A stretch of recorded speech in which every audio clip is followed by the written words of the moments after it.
좌정관천, 정중관천이라는 고사성어가 있어요. 좌정관천, 우물 아래 앉아서 하늘을 본다는 뜻이죠. 좌정관천. 정중관천도 똑같은 뜻이에요. 즉 자신의 우물에서 바라보는 하늘이 전부인 줄 안다는 거예요. 비슷한 말로 정조자화라는 말도 있어요. 똑같이 우물 안에 개구리라는 뜻인데요. 사실 모든 사람들은 다 우물 안에 개구리입니다. 다 자신의 우물이 있어요. 그리고 그 우물에 살면서 하늘을 보는 거예요. 그러니까 자신이 보는 하늘이 전부인 줄로 착각하는 것이죠. 다른 사람의 우물이 있다는 것은 알 수가 없어요. 그죠?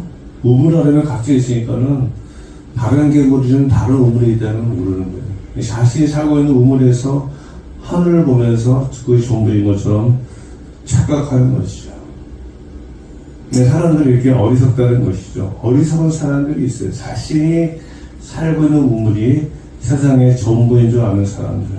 지혜로운 사람들은요, 자신의 우물만 있는 것이 아니라 다른 사람의 우물도 있음을 알고 인정하고 있습니다. 그죠? 근데 미련한 사람은 자신의 우물만 인정해요. 자신이 바라보는 하늘이 전부인 줄 알고 하늘은 어떻다라고 정의를 내리고 마치 그것이 진리이냐 고집을 부리고 억지 주장을 하는 사람들이 있습니다. 그래서 사람들 간에 항상 갈등이 있죠. 특별히 자기의 우물이 전부인 줄 알고 그것이 다라고 고집하는 사람은 다른 사람의 말을 듣지 않습니다. 그죠? 신뢰하지 않아요.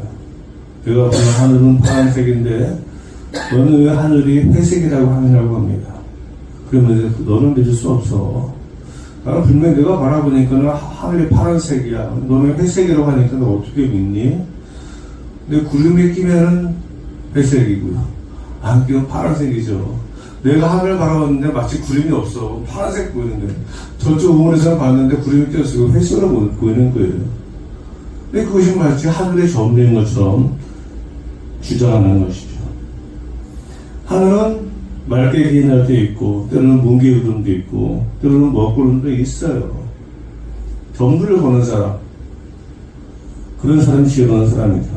그런데 자신이 바라보는 하늘이 전부인 줄 알고 그 하늘의 전체의 모습이라고, 하늘 전체의 모습이라고 우기면서 다른 사람의 말을 듣지 않습니다. 이것은 사실은 다른의 문제, 틀림의 문제는 아니에요. 그죠? 그 사람 말도 맞고 저 사람 말도 맞아요.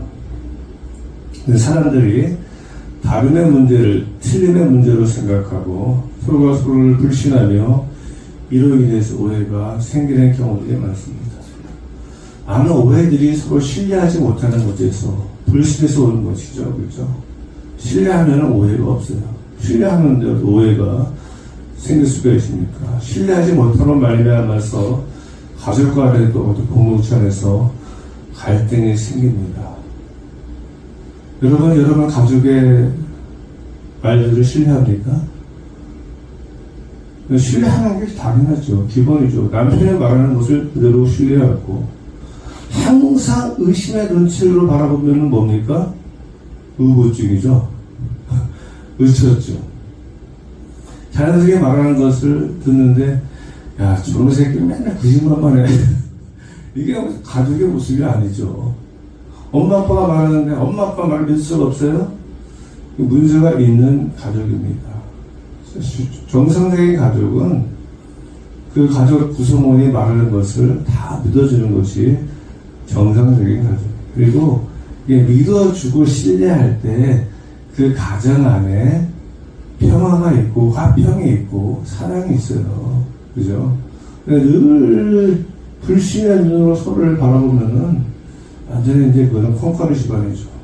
가정만 그런 것이 아니라 교회도 그렇고 또 사회도 그렇고 직장도 마찬가지입니다. 신뢰할 때 그 안에 진정한 화평, 평안이 있어요.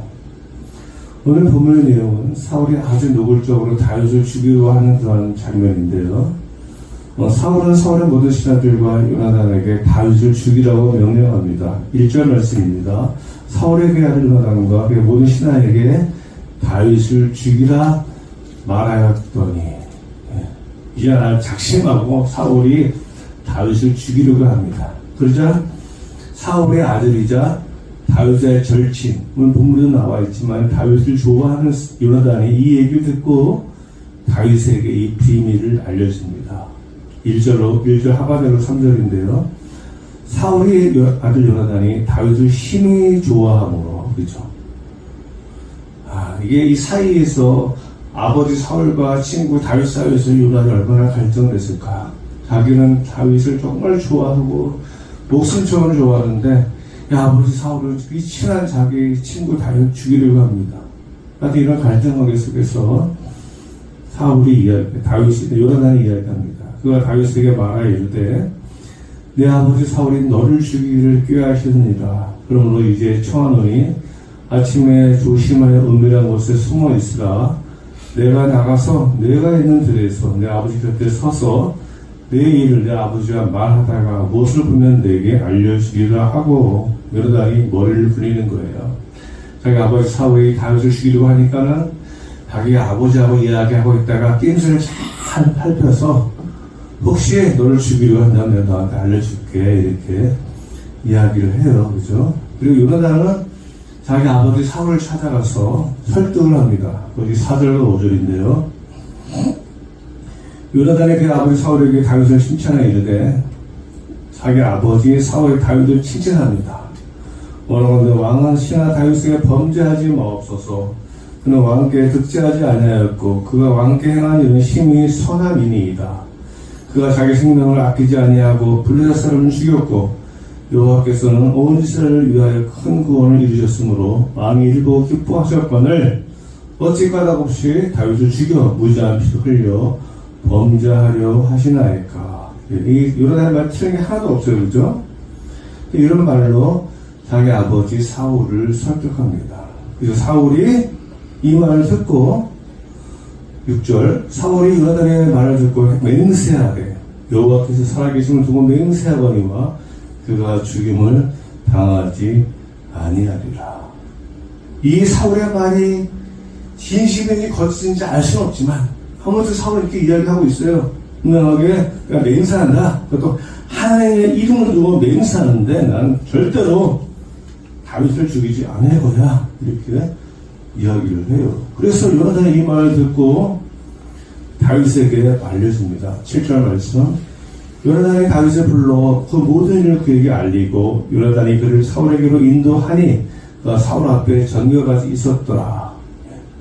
자기를 죽이려고 했던 그 사울에게 다시 다윗이 갑니다. 이때 다윗의 마음은 어떠했을까? 이 친구 요나단의 말이 정말일까? 사울이 자기를 죽이려고 한다고 하는 다시 마음을 바꿔서 자기를 죽이지 않겠다고 하니 너 다시 우리 아버지 사울 앞으로 가서 이 일을 해라. 그래서 이제 다윗이 이 말을 믿고 사울에게 갑니다. 그리고 오늘 8절 말씀에 어떤 말씀이 있는가면요. 8절 말씀 보면 이런 말씀이 있어요. 전쟁이 다시 있으므로 다윗이 나가서 블레셋 사람들과 싸워 그를 크게 쳐 죽임에 그들이 그 앞에서 도망하리라. 다윗이 다시 목숨을 걸고 전쟁에 나가서 블레셋 전투에 승리합니다. 그런데 그 이후에 어떤 일이 벌어지는가 하면은 9절과 10절의 내용인데요. 사울이 손에 단창을 가지고 그의 집에 앉았을 때 여호와께서 보시는 악령이 사울에게 접하였으므로 다윗이 손으로 수금을 찰 때 사울이 단창으로 다윗을 벽에 박으려 하였으나 그는 사울의 앞을 피하고 사울의 창은 벽에 박힌지라. 다윗이 그 밤에 높이 하매 분명히 사울이 하나님 이름을 또 맹세해서 다시 다윗을 안 죽일 거야.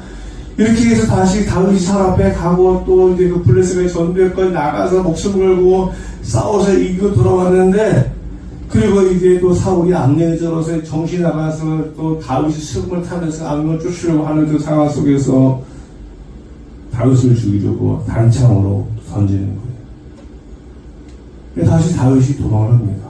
다윗이 그 밤에 도피하네. 그래서 사울이 작심하고 다윗을 죽이려고 자기 부하를 다윗의 집으로 보냅니다. 11절 전반절인데요. 사울이 전령들을 다윗의 집에 보내어 그를 지키다가 아침에 그를 죽이게 하려 한지라. 예. 다윗은 사실 모르고 있었어요. 그냥 도망만 왔어, 집으로. 도망왔는데 사울이 전령들을 이제 밀사들을 보내는 거죠. 밀사들을 보내서 그냥 첩자들을 보내서 다윗을 죽이려고 계획을 세웠습니다. 그래서 어떻게 그 다윗의 아내였던 미갈 이것을 알았던 모양이에요. 알 수도 있었겠죠. 왜냐하면 미갈은 사울의 딸이었잖아요. 그죠? 그러니까 그 사울의 부하 중에서 미갈과 친한 부하도 있었겠죠. 그죠? 뭐 그런 내용 나오지 않지만은, 야, 너 그 사울 왕이 당신의 남편 다윗을 죽이려 합니다 하는 어떤 그런 정보를 미갈에게 알려줬던 것 같아요. 그래서 미갈이 이렇게 이야기합니다. 11절로 하반절 12절. 다윗의 아내 미갈이 다윗에게 말하여 이르되 당신이 이 밤에 당신의 생명을 구하지 아니하면 내일은 죽임을 당하리라 하고. 미갈은 알고 있었던 거예요. 그죠? 다윗은 몰랐지만은 미갈이 다윗을 향해서 달아내리매 그가 피하여 도망하니라. 예. 그래서 다윗이 생명을 건집니다. 우리 여기서 잠깐 생각할 것이 있는 것은 무엇인가 하면은, 여기 자신의 생명에 왔다 갔다 하는 상황 속에서 다윗이 어떠한 마음을 갖고 있었을까? 자기는 아무것도 모르고 있었는데 자기가 정말로 싫어했던 왕의 아들인 요나단이 말합니다. 우리 아버지 사울이 너를 죽이려고 해. 도망가 있어. 내가 너를 죽이려고 하는지 안 하는지를 잘 알아가지고 혹시 너를 죽이려고 하면은 너에게 알려줄게. 그래서 다윗이 숨어 있었거든요. 근데 좀 이따가 요나단이 와가지고, 야, 우리 아버지가 너 안 죽인데, 하나님의 이름을 두고 맹세했는데, 너 절대로 안 죽인데, 다시 그 말을 믿고 왔어요. 사울 앞에 와서, 이따가 또 전쟁에 나가서 승리도 하고 들어왔는데, 갑자기 사울이 자기를 죽이려고 해요. 이거 도대체 뭔 일이야? 분명히 요나단도 그런 일이 없을 것이라고 말했고, 사울하고 하나님 일도 맹세했는데, 나에게 이런 일이 일어났다니. 그래서 바로 도망갔잖아요? 도망가 집에 있는데 또 미갈이 이렇게 이야기해요. 오늘 밤에 당신이 도망가지 않으면 당신이 생명을 위협을 당할 것입니다. 다윗으로, 야, 이 인간들이 나를 가지고 지금 뭐나? 요나단도 나를 속이고, 요나단의 아버지인 사울도 나를 속이고, 사울의 딸인 미갈까지, 야, 이 말을 믿어야 되나? 말아야 되나? 그럴 수 있잖아요. 그죠? 자기 아내 미갈도 사울의 딸이니까는 그 미갈의 말을 고지고대로 믿을 수는 없잖아요. 하지만 다윗은 아무런 의심 없이 그냥 미갈이 시킨 대로 합니다. 예를 들면은 그 다윗이 그 미갈을 믿지 않게 되면, 미갈에 대한 신뢰가 없을 때는 나보고 도망가라고, 혹시 나보고 도망가라고 하면서 어디다가 숨어 있다가 나를 잡으려는 게 아니야? 이렇게 의심할 수도 있는 거예요. 의심은 꼬리에 꼬리를 물고 나올 수 있잖아요. 지금 다윗 상황이 이런 상황입니다. 그걸 누구도 믿을 수 없는 그런 상황이었어요. 하지만 다윗은 그렇게 하지 않습니다. 자신을 죽이려고 하는 사울의 아들이었던 요나단의 말을 믿었듯이, 또한 자기를 죽이지 않겠다고 하나님께 맹세한 그 사울의 말을 믿었던 것처럼 사울의 딸의 미갈의 말도 믿었습니다. 그래서 우리가 다윗이 어떠한 사람인지를 알 수가 있어요. 생명에 왔다 갔다 하는 상황 속에서도 자기를 죽이려고 하는, 또 자기를 죽이려고 하는 사람을 주변 사람들의 말을 의심하기보다는 그냥 믿어주는 삶을 살았던 것이죠. 믿어주는 삶을 산다는 것이 그렇게 쉽지가 않습니다. 더더군다나 내 생명과 관련된 부분에 있어서 믿어준다는 것은 더 어려운 일이에요. 그래서 사실은 이런 상황에서는 우리가 모든 것을 신뢰할 수 없죠. 그죠? 헌재의 재판관들이 고민하는 거예요. 머리를 쓰는 거예요. 증인을 부르고 증거를 채택해서 이건 그럴 수밖에 없어요. 그 사람 말을 믿을 수 없으니까는 증거와 증인의 말을 듣고 종합적으로 판단해서 결정하는 것이죠. 또한 어떤 사람이 항상 거짓말하는 사람의 말을 믿을 수 없어요. 그죠? 그래서 항상 거짓말하는 사람이 있어요. 자신의 이익을 위해서 참된 것을 거짓이라고 말하는 사람도 있어요. 그죠? 그래서 사회관계가 그렇잖아요. 근데 사회생활 하다 보면은 그 사람의 말을 거짓것들을 믿기가 어렵습니다. 남을 속이고 이용하려는 사람도 많기 때문에 그래서 참인지 거짓인지 분별할 줄 아는 지혜가 필요하긴 해요.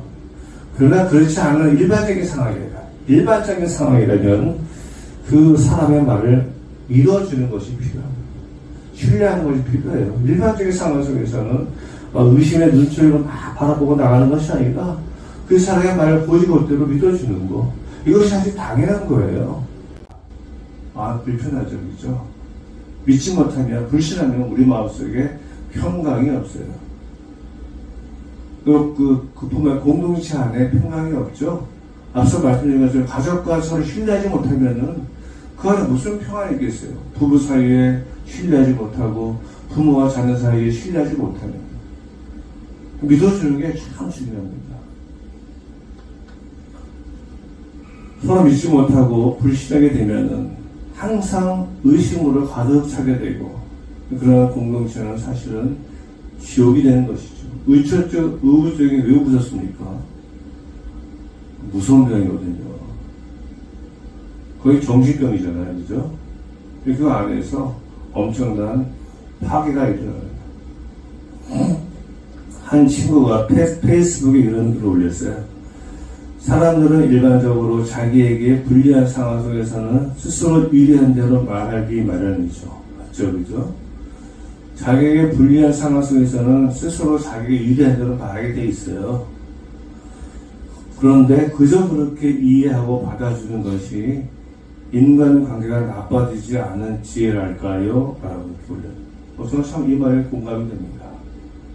그 사람에 대한 이해가 있는 거예요. 불리한 상황 속에서는 스스로 유리한 대로 말하게 돼 있다는 것이죠. 하지만 그 말조차도 우리가 이해하고 믿어줄 때 좋은 인간관계를 맺을 수 있다는 거예요. 거치거치 깨묻고 따지고 너 그 말이 정말이야? 사실이야? 네가 지금 그런 불리한 상황이니까 이렇게 이야기하는 거지? 이렇게 이야기하지 말라는 거죠. 그래, 내가 말하는 것이 지금 자기에게 불리하니까는 유리한 대로 이야기하는구나 하면서 이해하고 받아주고 수용하면은 말하는 사람은 더 잘 알아요. 그죠? 자기 안심이 찔리죠. 그런데도 상대방의 그것을 믿어주고 들어주면은 그 사람의 관계가 좋아진다는 거예요. 그래서 우리가 여러분은 그럴 일 없겠지만 다른 사람의 말을 믿어주는 편입니까? 아니면 처음부터 의심하고 들어가는 스타일입니까? 그 문제가 있어요. 처음부터 항상 의심의 눈초리로 모든 사람을 바라보는 그 마음은 사실은 좀 잘못된 마음이죠. 왜곡된 마음입니다. 모든 사람을 만날 때 믿어주는 마음이 참 필요해요. 그거는 그 사람에게 변화가 옵니다. 정말로 악한 인간 아니면은, 저거는, 저 사람은 내가 거짓말을 알면서도 믿어주는구나. 우리 자녀들이 그럴 때가 있어요. 우리 자녀들이 부모에게 거짓말할 때 있잖아요. 그죠? 근데 부모가 돼가지고 막 코치코치 캠고에 가시면은 관계가 불편해지지만은, 저놈이 거짓말 막 하면서도 그래, 알았다고 믿어주는 거. 그건 자식들이 감동을 받아가지고, 은혜를 받아가지고, 내가 다음부터 거짓말하지 말아야지. 이렇게 변하면서 관계가 좋아지는데, 너무 막 그때 거짓말했잖아, 잘못하지 않으면 괜히 집에 잘못했으면서도 큰 소리 치고 바라지 생겨가지고 부모의 관계가 나빠지는 거예요. 근데 이게 부모 자식 간의 관계만 그런 것이 아니고 우리가 모든 삶에 다 마찬가지입니다.